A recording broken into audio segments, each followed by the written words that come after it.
Gracias y paz para cada uno de ustedes, mi querido amigo. Amigo, ¿cómo reconocer a un religioso a kilómetros de distancia? Un religioso más que todo evangélico, a kilómetros de distancia. Mis amigos, ustedes son bendecidos ya.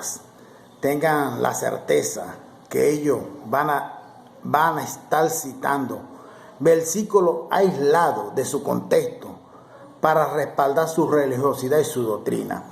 Si nos vamos al libro de Hebreo, mi querido amigo, ellos te van a citar, por ejemplo, voy a citar varios versículos.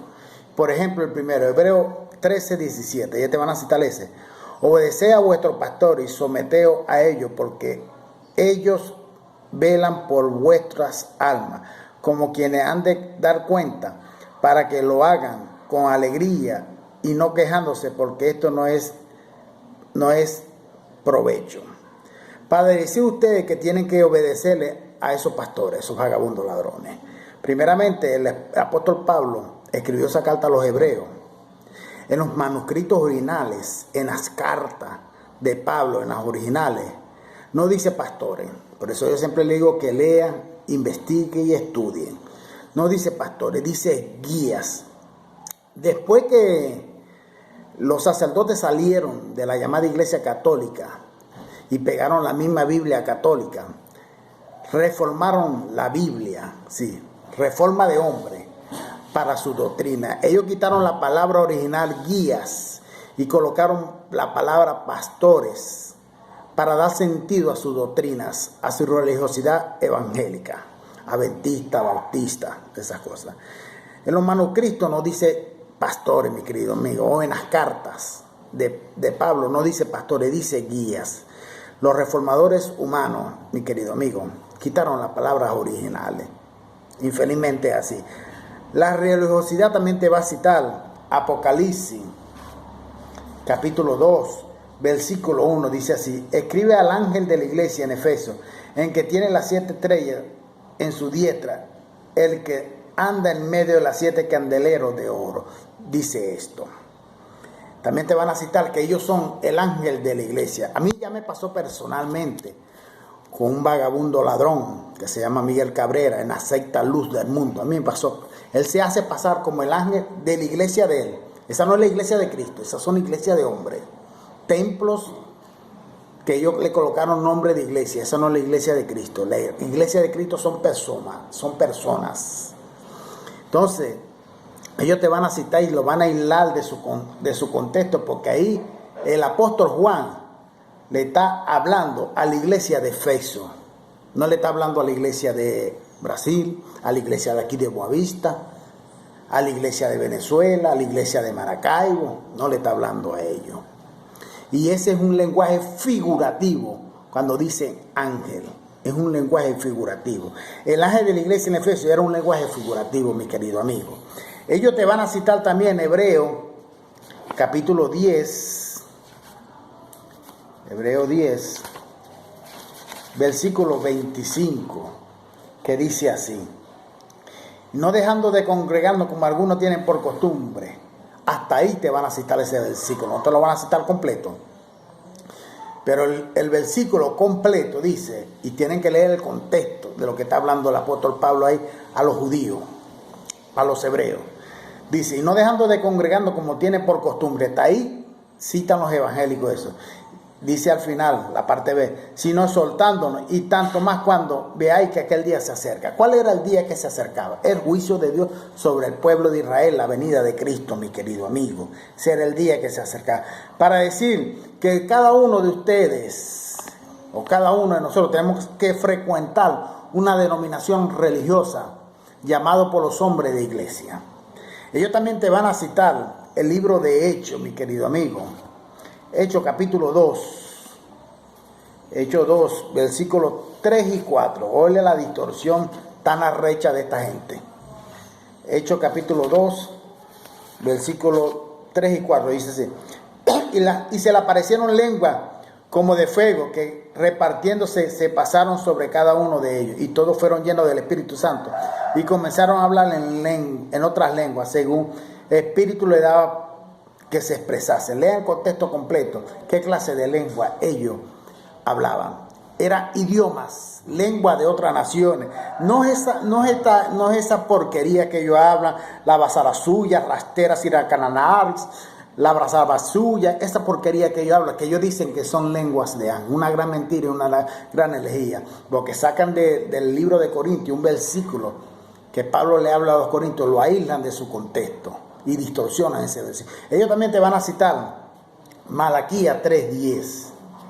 Malaquías 3:10 para darle sustento a la mentira del ese diezmo en dinero que ellos dan, que dice así: y trae todos los diezmos al alfolín para que haya alimento en mi casa y probame ahora. Esto dice Yahweh de los ejércitos: sino abriré la ventana de los cielos y derramaré sobre vosotros bendición hasta que sobreabunde. Ellos no leen el contexto completo, ellos sacan, mire lo que dice Malaquías 1:1. Profecía de la palabra de Yahweh contra Israel por medio de Malaquías. Eso fue 400 años antes, más o menos, antes que naciera Yahshua de Nazaret, antes que Dios viniera en la carne. Para el pueblo de Israel, profecía de Malaquías, profecía de nuestro Padre Celestial contra el pueblo de Israel, mi querido amigo. Tampoco te van a citar Malaquías 4:4, donde dice: acordaos de la ley de Moisés, mi siervo, el cual encargué en Oré, estatuto y ordenanza para todo Israel. Tampoco te van a citar eso ahí en Malaquías. Tampoco te van a citar Malaquías 2:4. Y sabéis que yo os envié este mandamiento para que mi pacto fuese con Leví, dice Yahweh de los ejércitos. No, ellos van a agarrar solamente Malaquías 3:10 y esos pastores ladrones van a agarrar eso. También el diezmo, mi querido amigo, en la denominación religiosa, lo distorsionaron tanto. Lo distorsionaron para el dinero, para darse lucros, esos pastores vagabundos, mediante el miedo de un tal devorador, de un tal demonio devorador. Distorsionan hasta esa palabra, porque el devorador era un saltamonte, un galfanote, era una langosta, un animal que se comía las plantas, los cultivos. Ellos también te van a citar 2 Corintios y lo van a sacar de su contexto. 2 Corintios, capítulo 9, versículo del 6 al 7, que dice así: pero esto digo que el que siembra escasamente también segará escasamente, y el que siembra generosamente también segará generosamente.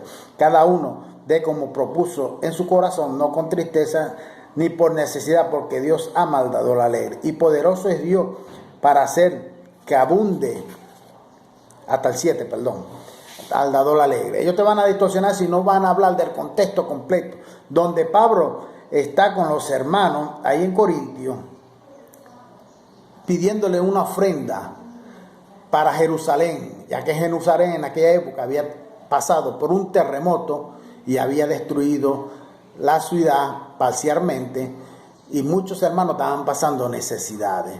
Pero ellos no dicen, no te leen el contexto completo, como dice del versículo 8 al 9, y poderoso es Dios para hacer que abunde en vosotros toda gracia, a fin de que teniendo siempre en todas las cosas todo lo suficiente, abundéis para toda buena obra. Porque está escrito: esparció Dios a los pobres, su justicia permanece para siempre. Eran ofrendas para los pobres, mi querido amigo. Y ellos agarran esas ofrendas, esos diezmos en dinero, para los salarios de esos vagabundos, para pintar, para la manutención de sus templos, para pagar luz, agua, manutención, salario de servidumbre, de seguridad, comprar instrumentos musicales, esas cosas, darse lucro, esos líderes religiosos. Ellos van a decirle a usted que es hijo del diablo y condenado al infierno, si no hiciese todo eso, lo que le dije aquí de estos versículos, que ellos te van a nombrar y lo van a aislar de su contexto, mi querido amigo. Si usted no hace todo lo que ellos, la religión evangélica, le dice a través de esos versículos aislados, que lo sacan de su contexto y distorsionan la palabra, ellos te van a decir que usted es un hijo del diablo y es condenado al infierno de ellos. Si no hiciese todo eso, mi querido amigo. Es mucha la destrucción. Por eso Gracias a Dios que el discernimiento que nos da Dios a cada uno de sus hijos, vamos a ver la distancia, a kilómetros, vamos a ver la diferencia y a reconocer un religioso a distancia. Y hasta por su hablar, lo vamos a reconocer, su vestimenta, lo vamos a reconocer. Infelizmente es así. Gracias y paz para cada uno de ustedes.